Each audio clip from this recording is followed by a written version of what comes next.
My beautiful people. You know when you're playing something and you love something about it, but there's something that bothers you, something you don't like, and you're not exactly sure what it is. It's just something about this is just not for you. And you're like, if I could just change that one little piece, I would love this. And that's kind of how I felt when I was playing Hollow Knight. And then I realized that there's something that seems to be a constant. It wasn't invented by the Souls-like genre or the Dark Souls franchise, but there are a few gameplay elements and a few consequences that you'll see in many different games that are called Souls-like. And Hollow Knight is a game that really helped me understand what it was that bothered me about this entire genre. And I think a lot of this will hit home for people who don't enjoy some of the frustrations in this genre, and other people are going to be like, you're crazy, we love it because of these frustrations, don't be weak. And that's totally fine. This is a single player game, so you're right and I'm right when it comes to our own preferences. So I'm using Hollow Knight for this video, mostly because it's what I'm playing right now, and it also is not really a full Souls-like game, but it has some of the best elements as well as some of the worst elements from that genre. But really, at its heart, it's a Metroidvania, and that's why I love it. It's the biggest, most beautiful Metroidvania I think I've seen. So if you haven't seen Hollow Knight, stay with me until after the ad. I'm going to have plenty of footage, and then we are going to lay down some philosophies and just sort of preface a bunch of different things before we really get into the heart of what it is that I just hate about the Souls-like games. And from there, I think we could have an interesting discussion, because I've got a lot of thoughts and I want to hear your thoughts, and then we can think this through together in the comments. All right, I'll see you after the ad. Before we get started, let's head over to WhoKeys and unlock our copy of Windows. By using coupon code TS25, you can get 25% off these prices here. I use Windows 10 Pro. You can also get Windows 10 Home, and both of these will upgrade to Windows 11. You can get that. Also, note that the Windows 10 keys have been working with Windows 11. Google it and make sure that this is still a thing whenever you're purchasing your key. Also, I want to note that if you get Windows 10 Home and you upgrade it to Windows 11, they will force you to use an online account. With Windows 11 Pro, however, you can use a local account, just so you know. You can also get Office 2019 with that same discount, or if you like, you can get Windows 10 Pro and Office 2019 in a bundle and save even more. So go ahead and put TS25 in here as your coupon code, hit apply, and then you can see we can get Windows 10 Pro for $14.85. Once you're finished, if you want to access your key, you click on your name on the top right, click on User Center, and you'll see My Purchase Orders. Right here, you'll be able to view the keys that you've purchased just by clicking on View Keys and Codes. Then you will see your code right here. Just go ahead and copy this code, press Start, type Activate, and you'll see activation settings come up. Click on that. Then click Change Product Key. Right there, you can paste in your code and hit Next, and then you will be activated. It's very simple. So don't pay those retail prices for your copy of Windows or Office. Head over to whokeys.com and use coupon code TS25.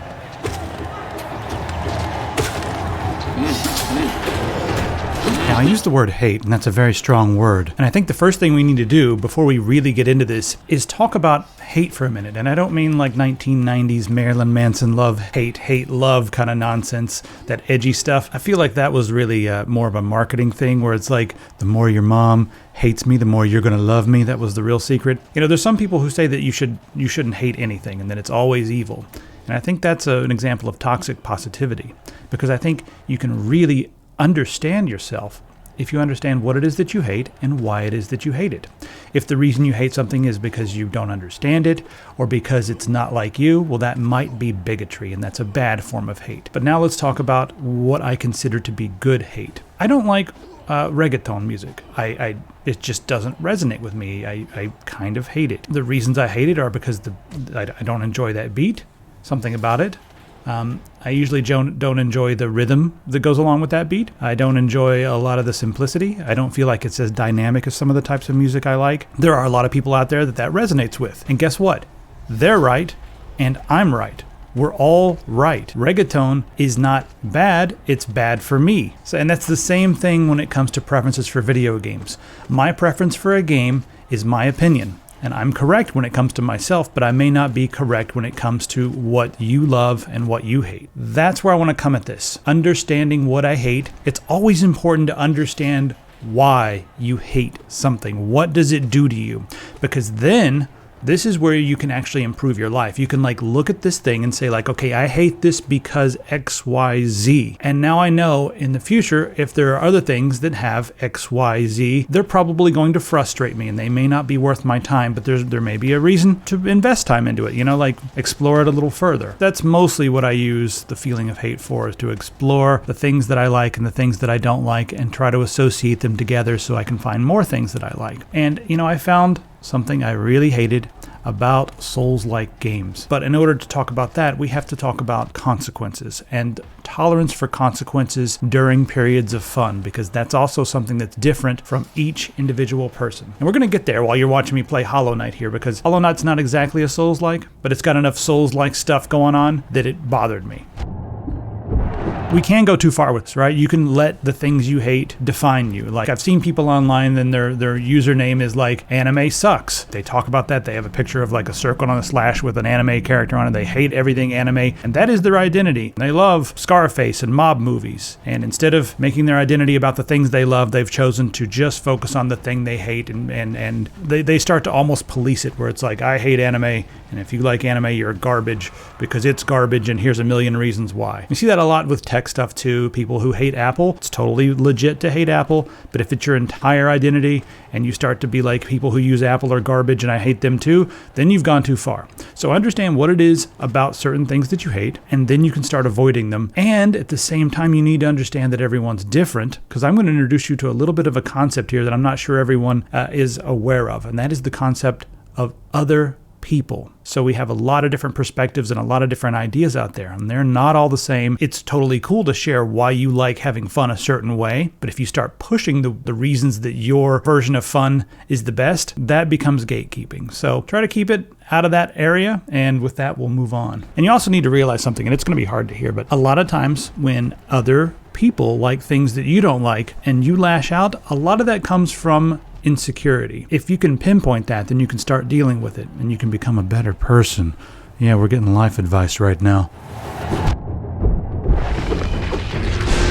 The real purpose of making this video is not to hate on Souls-like games or people who play Souls-like games or gatekeeping or talk about difficulty settings or anything like that. That's a totally different topic. The reason that I want to talk about this is because I want to hear from all of you. I want to hear about what you think a happy level of consequences in games, like what should be the consequences of death. And I want to talk about everyone's favorite save method, because I think it would be interesting to explore, the different methods to save games, because I don't know if we have a perfect method. We've got quick save and we've got checkpoints, and then we've got the save methods like we have here in Hollow Knight and a lot of the Souls-like games. Then there's roguelikes. There's lots of different methods. It's good to have many different ones out there, but I don't think we have a perfect method to handle saves and reloads, because in a video game, it's not like real life. In real life, you go out, you sword fight, you get stabbed through the chest, you're dead, it's over, there's no reload. But in a video game, we have a reload. The only way to get realism is to have it so that the game basically deletes itself when you die or starts you over as a new character. So I was drawn to the world of Elden Ring, first off because I was curious about why everyone liked it when I saw that it seemed very frustrating and difficult. And then I got into the world and realized, oh my god, this is a beautiful, expansive world with so many quirky, interesting things going on, and there's so much to explore. It's a very weighty and satisfying combat system that just feels brutal. Then you get that, plus just the enemy variety and stuff, and you're like, wow, this is an amazing game. And then I started playing Hollow Knight, which is sort of the same feeling of I can't believe all the enemy variety. This world is huge. There's so much to explore. This is just enchanting stuff everywhere. This game is just dripping with charm, and I'm very interested, and I'm on the edge of my seat, and I'm having so much fun playing this game. If you've never played Dark Souls or Elden Ring, I'll explain what runes are quickly. So runes are the way you upgrade your character. You collect runes whenever you defeat enemies, and you get runes for different things. You can pick up runes on the ground sometimes. They're also used as your currency. So if you want to buy a new sword or a new spell, you will spend the same runes with which you're supposed to upgrade your character. You'll have to choose, should I upgrade my character right now, or should I buy this really crazy sword, or maybe upgrade my sword to a +4 or something like that. And then in Hollow Knight, you have Geo, which is the same thing. You don't really level up your character, but you use Geo to buy upgrades, and you can sort of create a build, though it's not as extensive as like in Elden Ring or whatever, but you can create a build in this game, make a defensive build or an offensive build or whatever. And you do that by adding different things to your belt. And you can, you buy upgrades with your Geo, and it becomes the most important thing in the game. Is if you want to make the game easier, you need to spend geo to buy different things and then equip them to your character in a way that suits your playstyle. So when you die in these games, all of it's gone. All your geo, all of your runes, all of it disappears. And that is the threshold for me that's a bit too far. It's the reason that I hate Souls-like games. I feel like it's the consequences have gone a bit too far for my play style. Now, I understand this produces a lot of tension, and that's lost with quick save and stuff like that. I played mostly PC games growing up. It seemed like almost every PC game had a version of save anywhere, whether it was quick save or whether like in Doom you had to open up the menu and click on the save button. You really could save just about anywhere in most PC games that were not rogue or a rogue-like. Now this wasn't the same for all games, but most games on PC let you save anywhere. And then a lot of console games started realizing, this can be cheap because people are just saving all the time and they're saving after they take every hit on a bad guy and stuff like that. They introduced checkpoints, and then a lot of times people will be like, I don't want to play that game, it has checkpoints, because after you got used to playing on PC, you didn't want to rebeat the same stuff, or a lot of people didn't. I didn't. When I was playing a PC game, if it was like a first-person shooter or something, and I had to get through a very lengthy section of the game before I could get to the next checkpoint and save, and then if I died, I would have to go back through that entire thing. Well, I would be like, okay, well, I already beat these 20 enemies, and, I have to go all the way back to the beginning and beat those 20 enemies again just to get to the next 10 that I haven't beaten yet and beat those. Now, doing that once or twice is okay. But if you get to a particularly, tough bad guy, like happens often in Elden Ring, you'll get through half of a castle or a dungeon or something like that, and then you'll get to this one bad guy. And every time you get to him, he causes a lot of trouble. And, maybe you're not high enough level or something like it was for me, but you die like 4 or 5 times, and then you go back a long way. Then you have to go back through and kill all those enemies. For a Souls-like Die Hard, this is great because you are learning the game, you are getting good, and you're also collecting even more of those runes that you need to upgrade your character. And the same thing can be said for Hollow Knight. If you die, well, you have to go back and find your body to collect your old runes. So in analyzing all of this and why I hate it, I finally figured out exactly what it is that makes me angry. It's not the difficulty. I put a game on easy recently, another game that I was playing, just to see if, I enjoyed it more because I was hitting a brick wall with difficulty. And I found that it trivialized the game so much that I wasn't having any fun. So I put it back onto the medium difficulty setting and had a lot more fun, but I still kept hitting difficulty walls. But regardless, I kept it there because I was having a lot of fun.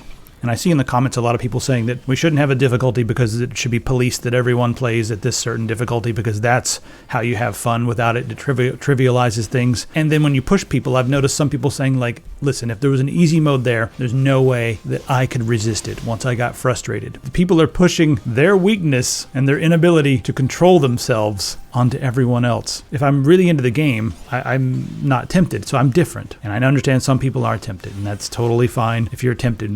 Maybe it'd be cool if the devs put in a way to lock the difficulty mode. So you pick it this way, you have to start a totally new character if you want to change difficulty modes. I think that would be kind of an interesting idea, but that's a different video for a different day. So really all this is about time. I've always been extremely sensitive about where I spend my time, and I use the word spend because I believe that time is a resource that we can spend. And whenever someone would hire me for a job, I always look at it this way. I am hiring them because I need them to give me the money I need to pay my rent. And I'm going to pay them with my time. So that's the exchange. And when I'm playing a game, I feel like I'm paying with my time. So if I'm not having fun, or if I'm frustrated, or if I'm repeating a lot of the same content, maybe a little bit too often, if I'm not enjoying myself, then what am I spending my time on this for? There are other reasons, beyond just beating bad guys and having fun, like exploring and stuff like that. But when a game puts up a lot of walls and gives you so much friction that it's difficult to explore, that also starts to become a weird way to spend my time. Because say you have 1,000 XP, and then you saved your game, gained 50 more XP, and then you die. In a regular game, you lose that 50 XP, but you still have the 1,000. In a Souls-like game, you lose all of your XP, all of your runes, all of your geo. So you don't just lose what you've gained since the last time you saved. If I made that clear, if you haven't played these games, you lose all of your experience, all of your money, all of your geo. Now, how this becomes a gameplay element, all your runes, all your geo, all that stuff is still there. You just have to go and get it. So as long as you can make it back to your body and do a body run, and then in Hollow Knight you have to You have to defeat your body, which is pretty easy, but it still can cause a couple of problems here and there. But you have to kill your body and take your runes back in, or your geo back. In Elden Ring, you just go to find your body and pick up your runes. So if you can get back to your body, you don't lose it. However, if you die along the way, well, you lose everything.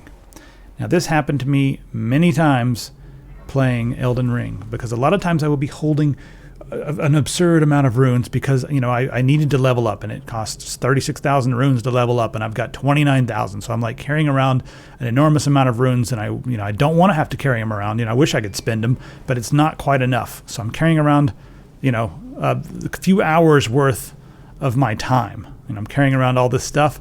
And then I like to explore, and I kind of like to explore dangerously. So sometimes I would not realize that I was on a precipice that was a bit too high, and I would fall off and die. Now, this happened to me. This is an actual story. I was exploring some rocks, some really weird jagged rocks that stick out of the ground, and they're very difficult to jump on top of. So you have to climb up there and try to do double jumps with torrents and stuff like that. And I finally was able to make it to the top of one of these, and sure enough, there are some runes up there. So they put stuff up there. They expected me to go up there and explore. There's runes up there. But then, this stupid janky horse, I fell off, and it was just high enough that the fall killed me. And guess where my runes reappeared once I came back? They were all the way on top of that ridiculous precipice that was extremely difficult to get to in the first place. So I tried to get up there. I got very close, but I wasn't quite able to make it to the top before I fell again and died. I put down my mouse and keyboard. I pushed back from the computer for a while and thought about okay, why is this reasonable punishment? All I wanted to do was explore. I wasn't even fighting a bad guy. I just wanted to explore. So what has happened to me now is I have zero incentive to explore because I'm constantly worried about losing my runes. And I like to explore. People say that you can't explore in this game, and I argue that this system de-incentivizes my desire to fully explore because I'm more worried about losing all of my runes. So it really goes against the way I like to play. I like to really try to get into some weird places. And a lot of times I will explore and get to some weird places far earlier than I should in the game. Sometimes you're like, oh, this part of the game requires a double jump upgrade, but I'll figure out how to pogo off of a bad guy and grab onto a ledge and then get up there. And then later on in the game I'll realize, oh God, that was... I should have just waited, but I like to look around. And then sometimes I like to go into areas that are very high level and just kind of wander around. And this happened to me in Hollow Knight. It happened to me in Elden Ring. But it comes from the way I used to play the Elder Scrolls and Morrowind and stuff like that. Sometimes I'd be low level and be like, you know what, screw it. What's way over here? Let's just wander way over here. And I start wandering and looking around and being like, oh, wow, there's all kinds of cool... Oh, that's a Daedra. Run. I'm way too low level for this. And you can run and get out of there. If you die, you lose just a little bit of experience and whatever items you've picked up since your last save. And since you have quick save, you can save at any time. So you don't lose that much, and there's not a huge consequence for exploration. But in Elden Ring, if I had a lot of runes and I wanted to explore, which I do because that's my favorite thing to do is explore, and I wander into Caelid or something and I'm kind of low level. This happened to me when I was playing the game. I wandered into an area kind of low level and I got really far in the area. I just kept going and exploring and I didn't know where I was. And then at some point I was like, it's been a long time since I've seen a point of grace. I almost said a bonfire. It's been a long time since I've seen a point of grace, and I start worrying. And I'm like, well, I guess I'll just keep going. And I keep going, and then suddenly I die. And I'm way out in the middle of nowhere, and it takes me back to the last time I saved and takes away all my runes. And the last time I saved happened to be way far away. So now I have to, get back and figure out where my runes are. Luckily, they're on the map, but if I'm way in the middle of nowhere and I'm early in the game, I don't know the map that well. I don't know where I'm going, and I have to try to figure out where it was that I lost my body. And then it's in an area that's way too high level for me. So I have to try to get back there without dying and collect my body. This really doesn't make me want to explore the game, because when the consequences of exploration are possibly losing all of your XP and all your money, that's too much of a consequence for me. Now the same thing happened in Hollow Knight, because this is the biggest Metroidvania. It's absolutely huge. This game both outstayed its welcome, but at the same time, I don't want it to be over. It's the weirdest sensation because the game is so charming and so interesting that I want to keep playing it. but it's so big and I end up meandering around lost so often that it's overstayed its welcome. So it's both too big and I wish it was bigger at the same time. It's kind of a weird paradox. But there's many times in this game where I would try to get somewhere because I would see something and be like, what's up there? And not realize I needed an upgrade to get there. But I would spend a lot of time and then finally end up getting to this new spot that I wasn't supposed to be in and be like, whoa, I'm in this cool new spot. And I'd start exploring and I'd start going farther and I'd open my map and it would be like, there's no map for this area. And so I'd be like, okay. But I'd keep looking and looking and looking and then I would die. And it would take me all the way back across the map.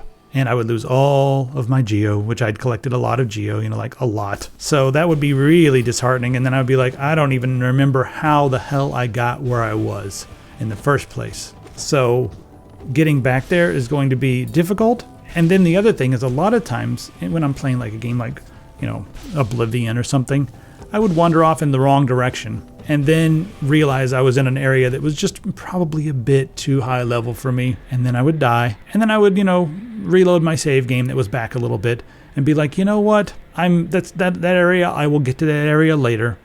We're just going to walk the other direction now. And in a game with quick save, you can choose to say like, okay, look, I went that way. It was too difficult. I'm going to explore somewhere else. But in a Souls-like game, you have to go back and get your body. So whenever you start wandering into an area that's like really high level and you're not, high enough level, so there's like a chance of dying and then having to come back. You don't get to choose when you die, like, okay, I'm going to respawn and just go the other way. If you do that, you're going to lose all your money, all your XP. So that really makes me not want to explore in games like this. So what would I do to fix this? Well, I would create an easy mode for people who don't have as much time to play these games and people who want to use their time differently, don't like to repeat the same content. I understand a lot of people really enjoy repeating the same content. Some people who do speed runs and stuff like that, that is a different personality type. And if that's what you like, that's awesome. Play the same area 50 times, fight the same bad guy 90 times. That's totally legit. I don't like doing that. I like exploring, seeing new areas, and as you go, you get better. But I don't like repeating the same content over and over and over and over again. And it's a shame because I love so much about these games. Hollow Knight is one of my favorite Metroidvanias. It's probably my second favorite now behind Super Metroid. Super Metroid, I believe, has a much better flow, but Hollow Knight has so much charm and there's just so many interesting things going on. It's beautiful. The music's great. It's a really good game. But there are a few things that I believe could be done that can make this a much more fun experience for people who are like me. And I'm going to break it down for you. And I'll tell you what I think an easy mode could be like in this game. And if the term easy mode triggers you, let's call it a time management mode or a mode for people who have too many things to do with their time and don't have time to play the game 24 hours a day. Because we don't all have time to do that. And some of us do, and that's totally fine. If you enjoy playing video games for 20 hours in a row, it's your life. And I hope you have fun. That's great. So here's what I would do. I would set an easy mode so that when you die, you still go back to the whatever checkpoint, but you only lose the XP, the money, the geo, and the runes or whatever. You only lose what you gained since your last save. So let's say you've got 50,000 runes, and you visit a point of grace, and it saves it right there. So then you go off, and you kill a bunch of enemies, get about 5,000-6,000 more runes. So, you're doing pretty good now. You got a bunch of runes, got like 56,000 runes. And then all of a sudden you come around the corner and there's a dragon there and you're like, oh shit. And you try to kill it, but it knocks you down. And then it as you're on the ground, another enemy just kills you. It's like, oh no, you've broken your poison and you're dead. In my preferred version, you would go back to the last save point, the last point of grace, and you would lose the few thousand runes that you gained. So you'd still have 50,000 runes, but you'd lose the 4,000 or 5,000 runes you gained since saving. A more traditional save system. The consequences are still there, especially for someone like me who does not like replaying the same content. I don't like going through the same thing over and over again. I still have to go back. I still have to rebeat those same enemies. There are still consequences, but the consequences are not so ridiculous that I lose all of the experience that I have ever accumulated in the game.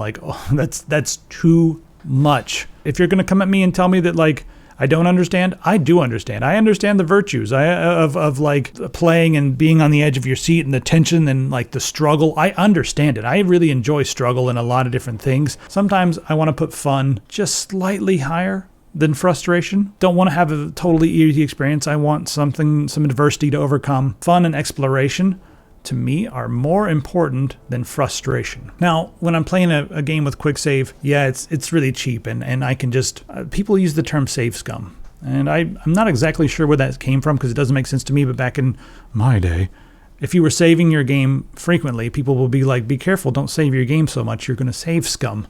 And that's because back in the day, whenever you would save your game, too many times, there were more issues and errors where, like things would go wrong while you were trying to save your game and your save file would become corrupted, especially if you were like trying to save and you saved so many times you were saving while the other file was still processing. Well, you would end up scumming your save file from what I understand. So in order to avoid that, you would just not save as frequently.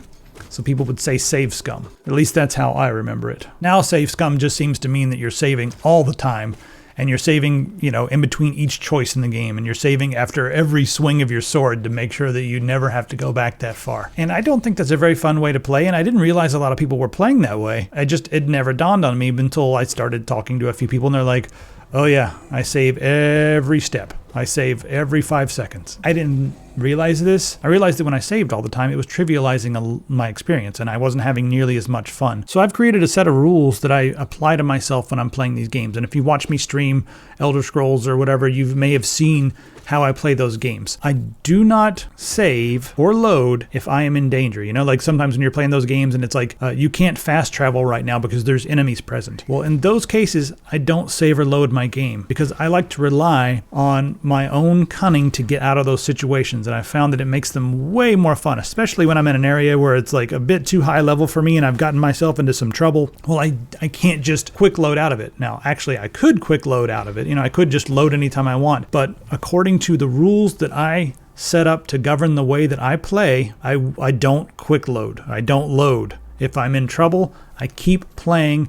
If I'm, like a lot of times when I'm playing a sneaky character, if I'm sneaking and someone spots me, oh well, they spotted me. Now I have to get myself out of this situation. Now, I've seen a lot of people play, and whenever they're sneaking and stuff, as soon as someone says, hey, they immediately load because they're like, no, I'm going for a perfect playthrough. I don't want anyone to spot me. That's fine. You can do that if it makes you happy. But the reason it makes me happy to play this way is so I'm sneaking around. I've got a character who's weak and I'm doing stuff like that. And I'm in a higher level area.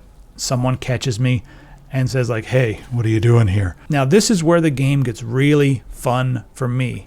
The whole chase scenario where they're trying to get me and I'm trying to escape. That's the most exhilarating gameplay. That's it. Being all powerful and being tough and having an overpowered character is fun sometimes if you want to chill out. But for me, the most fun is playing a character that's not too powerful and then trying to get myself out of ridiculous situations.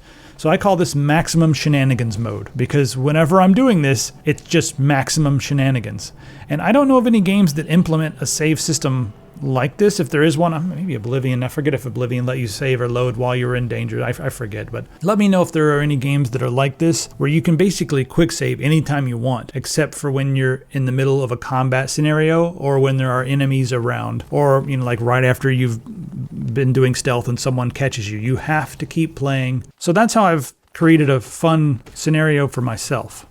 Because really at the end of the day, this is what this is about. This is not about beating the game. I don't think that's... I think that's kind of a weird thing, a weird reason to play is just because you want to beat something, you want to overcome something, that's fine. But at the end of the day, a lot of this stuff is entertainment, and I want to be entertained. And the way to maximize my entertainment is to cut down on the repetition, but also give myself some consequences that result in fun gameplay. So I rambled a lot because I don't use an outline for these. I want to sum this up by quickly going over everything one more time, and then I want to see your comments below when it comes to your favorite save systems and your favorite systems of consequence in games, because, consequences for death are important.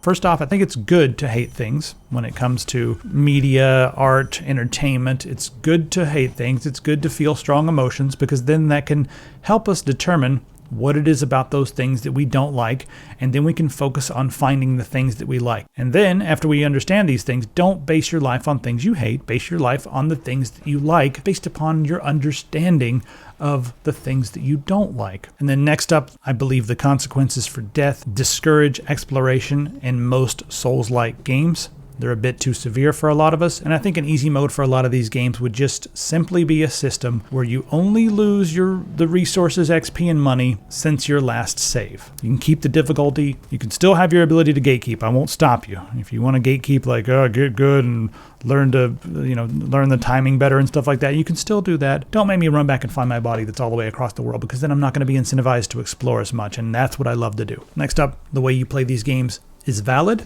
as long as you're having fun. Don't let anyone else police the way you have fun. If they tell you that you didn't beat the game because you used summons, or you didn't actually play the same game, bro, because you're not playing the same way all the elite people do, fuck those people. You play the way that is the most fun for you, and everyone else can fuck off. If you're having fun, you're doing it right. Now, please tell me your favorite save game system. Is it a roguelike? Do you like the way the Souls games do it? Do you like that kind of tension in your game? What do you feel like a good consequence for death is? How hardcore do you want these games to be? All answers are valid when it comes to single player games. I am really curious to know exactly how you like to play your games. And I really enjoy the discourse, and I don't think it's gatekeeping for you to tell me that you think that your way is good, and then if you say, anyone who plays it differently or the way I play the game is incorrect or invalid, that's when you start gatekeeping. So try to stay away from that, please. And I can't expect everyone to do that. You know what? Do whatever you want. Enjoy the comments. Thanks to the sponsor, and I will see you in the next video.